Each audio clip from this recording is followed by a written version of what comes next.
Valeria Jamás olvidara, aquella noche.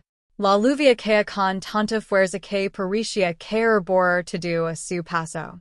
Cuando estación mi coche frente a la casa donde crecí, six una escena que todavía hoy me rompe el corazón. Mi hija Sofía, de apenas 11 años, estaba sentada en el escalón de la entrada, abrazando su mochila como si fuera el único lugar seguro que la cuidaba. Su ropa estaba completamente empapada y sus labios temblaban por el frío. En cuanto me vio, intento sonreír. Pero aquella sonrisa desapareció antes de nacer. Mama la labia no funciona. Sentí un nudo en la garganta. Sac mi teléfono del bolsillo. Había trabajado en turno doble en el hospital y mi móvil había permanecido horas dentro del casillero. La batería estaba agotada. Cuando logré encenderlo unos segundos, aparecieron varias llamadas perdidas de Sofía. Todas habían llegado demasiado tarde. Subí rápidamente los escalones y probé la cerradura. La llave giró, pero la puerta no abrió. Observe el cilindro brillante. Era completamente nuevo. Habían cambiado la cerradura. Respire hondo antes de tocar el timbre. Después de unos segundos, la puerta se abrió lentamente. Mi madre apareció con una copa de vino en la mano. Vestía un elegante suéter de color crema, y el calor de la casa escapó por la puerta abierta mientras mi hija seguía temblando detrás de mí. En el pasillo estaba mi hermana Laura, completamente concentrada en su teléfono, como si todo aquello fuera un día cualquiera. Dentro del salón sixa sus hijos viendo una película, riendo cómodamente sobre el sofá que antes pertenecía a mi padre. Entonces descubrí algo que me dejó sin palabras. Sobre la mesa estaba doblada, con un cuidado casi ofensivo, la manta favorita de Sofía. La misma que ella había decorado con pequeñas estrellas cosidas a mano mientras mi padre le decía que eran las estrellas más bonitas que había visto jamás. Un poco más al fondo, en la entrada del garage, había varias bolsas negras de basura perfectamente cerradas. Reconocí inmediatamente nuestros uniformes, la ropa del colegio de Sofía y muchas de nuestras pertenencias. Ya habían decidido acercarnos. Sin preguntarnos. Sin avisarnos. Como si nunca hubiéramos pertenecido a esa casa. Mir directamente a mi madre. ¿Cambias la cerradura? Ella dio un pequeño sorbo a su vino antes de responder con absoluta tranquilidad. Era hora de empezar una nueva etapa. La Mir sin creer lo que estaba escuchando. Sofía estuvo 4 horas bajo la lluvia. Mi madre simplemente levantó los hombres. Los niños son fuertes. No le pasó nada. Sentí la mano helada de mi hija buscando la mía. La apretó con fuerza. Entonces mi madre levantó la cabeza y pronunció una frase que jamás podré olvidar. Lo decidimos entre todos. Esta no es tu casa. Mira mi hermana esperando que dijera algo. Ni siquiera levantó la vista del teléfono. Es lo mejor para todos, respondió con frialdad. Así habrá menos problemas. Menos problemas. Así llamaban ellos a dejar una niña de 11 años bajo una tormenta durante 4 horas. Miles de recuerdos paran por mi mente en un solo instante. Los días cuidando a mi padre mientras estaba enfermo. Las noches sin dormir. Los sacrificios. Las veces que soporto silencios y injusticias para mantener unida a la familia. Todo regreso de golpe. Pero entonces mira Sofía. Ella me observaba en silencio. Esperaba descubrir cómo reaccionaría su madre cuando intentaron borrarla de su propia historia. Podía gritar. Podía llorar. Podía suplicar. Pero es algo que ninguna de ellas esperaba. Las mir fijamente. Respire con calma. Y solo pronuncié una palabra. Entendido. Mi madre frunció el seno. Aquella respuesta la desconcertó mucho más que cualquier discusión. No sabía que, apenas unos días antes, alguien había puesto en mis manos un sobre que cambiaría el destino de toda nuestra familia. Para entender cómo llegamos a aquella noche, hay que regresar 2 años atrás. Mi padre, Fernando, había dedicado toda su vida a cuidar de los demás. Durante más de 40 años trabajó como médico de familia. Era de esos hombres que conocen a cada paciente por su nombre y que nunca negaban ayuda, incluso cuando ya estaban agotados. Pero el destino terminó poniéndolo a prueba. Una enfermedad lenta fue apagando poco a poco su fuerza. Yo trabajaba como enfermera en el hospital. Mis jornadas duraban 12 horas, pero al regresar a casa comenzaba otro turno, el más importante de todos. Preparaba su medicación, anotaba cada cambio en un cuaderno y vigilaba su respiración durante la noche. No lo hacía por obligación. Lo hacía porque era mi padre. Mientras tanto, Sofía se convirtió en su mayor alegría. Cada tarde llegaba del colegio con algún libro nuevo. Se sentaba junto a él y lo leía historias inventando voces diferentes para cada personaje. Mi padre reía con una sonrisa cansada que siempre terminaba en una pequeña tos. Aun así, decía que aquellos eran los mejores momentos de su día. Mi madre, en cambio, apenas permanecía unos minutos con él. Le lavaba una taza de té, preguntaba cómo se sentía y desaparecía. Mi hermana Laura aparecía solamente los fines de semana, siempre acompañada de sus hijos. Llegaba cuando todo estaba tranquilo y se marchaba antes de que comenzaran las verdaderas responsabilidades. Nunca protest. Pensaba que una familia no necesitaba lavar la cuenta de quien hacía más. El amor no funciona como una competencia. Sin embargo, después de la muerte de mi padre, todo cambió mucho más rápido de lo que imagine. La casa dejó de sentirse como un hogar. En menos de 2 meses, el antiguo despacho de mi padre fue convertido en una sala de juegos para los hijos de Laura. Su enorme biblioteca desapareció. Su salón favorito terminó cubierto con un plástico dentro del garage. Las fotografías familiares fueron retiradas de las paredes una por una, como si alguien quisiera borrar cualquier recuerdo de su existencia. Solo quedó una pequeña foto escondida al final del pasillo. Casi nadie la veía.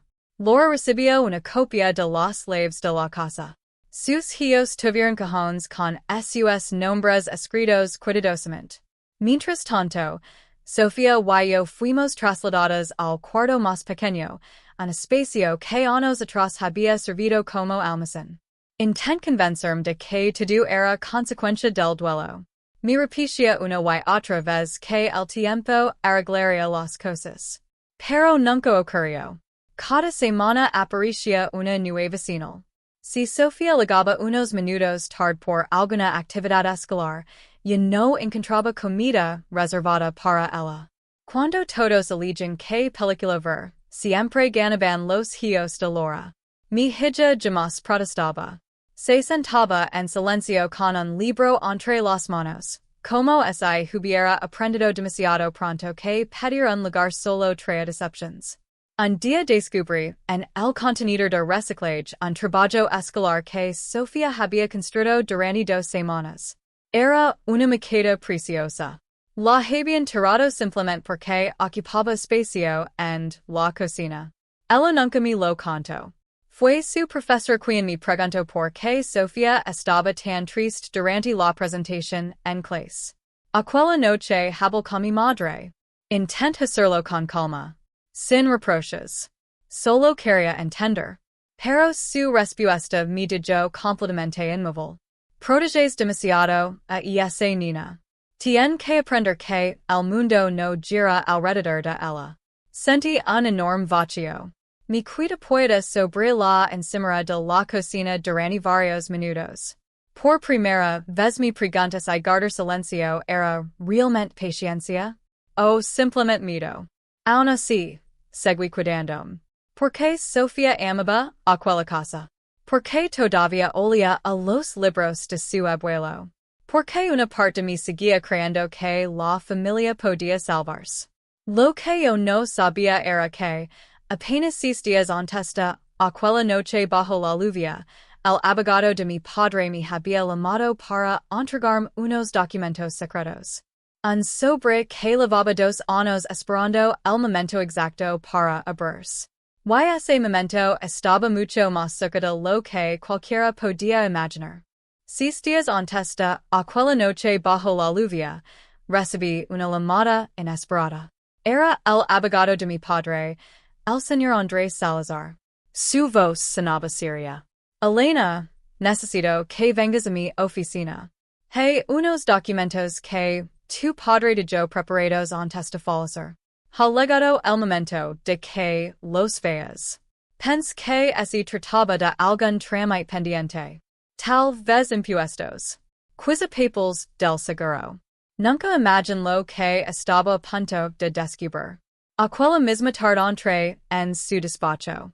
Sobre el escritorio había una carpeta gruesa de color azul. El abogado la empujó lentamente hacia mí. Tu padre fue un hombre muy previsor. Durante el último año de su vida tomó varias decisiones importantes. Me pidió que estos documentos permanecieran celados hasta que ocurriera algo muy específico. Lo mayor confundida. ¿Y qué debía pasar? Él sostuvo mi mirada unos segundos. Que tú y Sofía fueran tratadas como si no pertenecieran a esa casa. Sentí un escalofrío recorrer todo mi cuerpo. Con manos temblorosas, abrí la carpeta. Dentro encontré varios documentos notariales, certificados médicos y una carta escrita por mi padre con su propia letra. El abogado comenzó a explicarlo todo con calma. Durante los últimos meses de su enfermedad, mi padre había modificado completamente la administración de la vivienda familiar. Todos pensaban que la casa pertenecía únicamente a mi madre. Pero eso nunca fue cierto. Legalmente, la propiedad había quedado protegida dentro de un fideicomiso con condiciones muy claras. Mi madre podía vivir allí. Podía administrar la casa. Pero existía una regla que jamás podía romper. Ni Sofía ni yo podíamos ser expulsadas, excluidas o perjudicadas de ninguna manera. Si alguien intentaba hacerlo, el fideicomiso activaría automáticamente una cláusula especial. Y la propiedad pasaría directamente a mi nombre y al de mi hija. El abogado permaneció en silencio para dejar que asimilara aquellas palabras. Yo apenas podía respirar. ¿Está diciendo que cambiar la cerradura fue suficiente? Él asintió lentamente. No solo cambiaron la cerradura. Dejaron a una menor durante 4 horas bajo la lluvia, sacaron sus pertenencias de la casa y lo impidieron entrar en una propiedad protegida por el fideicomiso. Todo eso constituye una violación muy grave.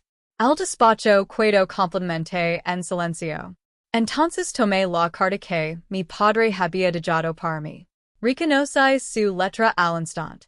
Aunque los trazos eran más débiles, seguían transmitiendo la misma tranquilidad de siempre. Comencé a leer. Querida Elena, si estás leyendo esta carta, significa que las cosas ocurren exactamente como yo temía.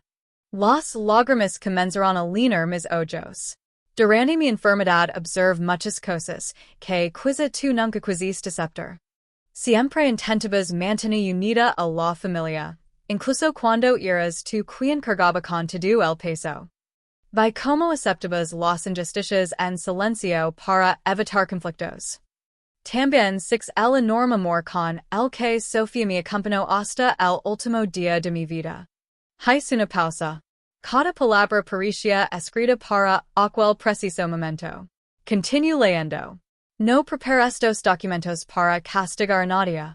Los preparo para proteger a las 2 personas que nunca dejaron de cuidarme cuando más las necesitaba. Las lágrimas corrían por mi rostro. El abogado permanecía en silencio. Sabía que aquella carta pertenecía únicamente a mi padre y a mí. Seguí leyendo la última parte. Conozco tu corazón. Se que intenteras perdonar una y otra vez antes de defenderte. Pero prometim una cosa. No espers tanto que Sofía termine pagando el precio de tu paciencia. Ser lentamente la carta. En ese instant comprendí algo que jamás había entendido. Mi padre no había dejado aquel documento por desconfianza. Lo había hecho porque conoce perfectamente a nuestra familia. Había visto venir quello mucho antes que yo. El abogado sacó entonces un último sobre. Era blanco. Estaba completamente celado. Lo coloco delante de mí. Aquí dentro hay una notificación oficial. Si decides seguir adelante, mañana mismo puedo entregársela a tu madre. Mir el sobre durante varios segundos. Sabía que, una vez abierto, ya no habría marca atrás. Respire profundamente. Después levant la mirada y respondí con una calma que, incluso a mí me sorprendió. No quiero hacerlo por venganza. Quiero hacerlo porque mi hija Maurice volverá a sentir segura. El abogado sonrió con respeto. Entonces ha llegado el momento de cumplir la última voluntad de tu padre. 3 días después, el y yo estábamos caminando juntos hacia la misma puerta donde mi madre me había dicho que aquella ya no era mi casa. Y esta vez, éramos nosotros quienes levábamos la decisión que cambiaría el destino de todos. 3 días después, regresé a aquella casa. El cielo estaba despejado. La lluvia había desaparecido, pero yo todavía podía recordar el frío de aquella noche en la que Sofía esperó durante horas frente a una puerta que alguna vez había llamado hogar. Esta vez no había sola. A mi lado caminaba el abogado Andrés Salazar, con un sobre oficial en las manos. Subimos los escalones en silencio. Cada paso parecía ser una etapa de mi vida. El abogado llamó a la puerta. Unos segundos después, mi madre abrió. Llevaba la misma expresión de superioridad que había visto 3 noches antes. Pensó que había regresado para pedir perdón. Pero, al ver al hombre del traje gris junto a mí, su sonrisa desapareció. Laura apareció detrás de ella con el teléfono en la mano, lista para grabar cualquier discusión. No imaginaba que estaba a punto de presenciar el momento que cambiaría su vida para siempre. Señora Carmen, dijo el abogado con voz firme. Vengo a entregar una notificación oficial relacionada con el fideicomiso creado por su esposo, Fernando. Mi madre frunció el seno. ¿Qué fideicomiso? Todo eso quedó resuelto hace años. No exactamente. El abogado lo entregó el sobre. Ella lo abrió con impaciencia. Al principio leo con tranquilidad. Después, su rostro perdió el color. Sus manos comenzaron a temblar. La copa de vino que sostenía se inclinó ligeramente y varias gotas cayeron sobre el suelo del porche. Esto no puede ser cierto, murmuró casi sin voz. El abogado respondió con absoluta serenidad. Todos los documentos fueron firmados legalmente hace 14 meses antes del fallecimiento del señor Fernando. Además, existe un certificado médico que confirma que él se encontraba en pleno uso de sus facultades cuando tomó estas decisiones. Laura dejó de grabar. Ahora miraba alternativamente a su madre y al abogado, incapaz de comprender lo que estaba ocurriendo. ¿Qué significa todo esto? Preguntó nerviosa. El abogado respondió sin levantar la voz. Significa que, al cambiar las cerraduras, impedir la entrada a Elena y dejar a Sofía fuera de la vivienda, usted sin cumplir una de las cláusulas principales del fideicomiso. Hizo una breve pausa. Después continuó. A partir de este momento comienza oficialmente el proceso de transferencia de la propiedad a favor de Elena y Sofía. Además, disponen de 30 días para abandonar la vivienda. El silencio fue absoluto. Mi madre me miró como nunca antes. Ya no había orgullo. Solo miedo. Todo esto fue un plan tuyo. Esperaste el momento para destruirme. Negu lentamente con la cabeza. No. Papa tomo esta decisión mucho antes. Yo todavía esperaba que cambiaras. Esperé una llamada. Una disculpa. Una sola muestra de arrepentimiento. Pero lo único que recibí fue un mensaje diciendo que fuera a recoger mis cosas. Ese fue el momento en el que comprendí que ya no quedaba nada por salir. Laura intentó intervenir. No pueden quitarnos una casa por un solo error. La mayor con calma. No fue un solo error. Fueron 2 años completos haciendo sentir mi hija que no era bienvenida. 2 años de silencios. 2 años de humiliations. Y aquella noche solo fue la última prueba de todo lo que papia había visto antes de morir. Nadie respondió. Ya no hacía falta. Los documentos hablaban por sí solos. 30 días después, el camión de mudanza salió lentamente del jardín. Mi madre y Laura abandonaron la casa sin mirar atrás. Yo no sentí alegría. Tampoco sentí deseos de vengarme. Solo experiment una paz que llevaba demasiado tiempo buscando. Horas más tarde, Sofía caminó hasta la puerta principal. Sacó una pequeña lave con forma de estrella que llevaba colgada en su mochila. La introdujo en la cerradura. Giró suavemente. La puerta se abrió. Entró despacio. Observó cada rincón de la casa. Luego sacó de su mochila una fotografía de su abuelo. La colocó nuevamente en el lugar donde siempre había estado. Sonrió. Ahora sí, vuelve a sentirse como nuestro hogar. La abrace con fuerza. En ese instante comprendí que mi padre nunca quiso dejarme una casa. Quiso dejar un futuro seguro a su nieta. Porque un verdadero hogar no pertenece a quien más grita. Pertenece a quien más amor entrega. Y esa fue la mayor lección que nos dejó.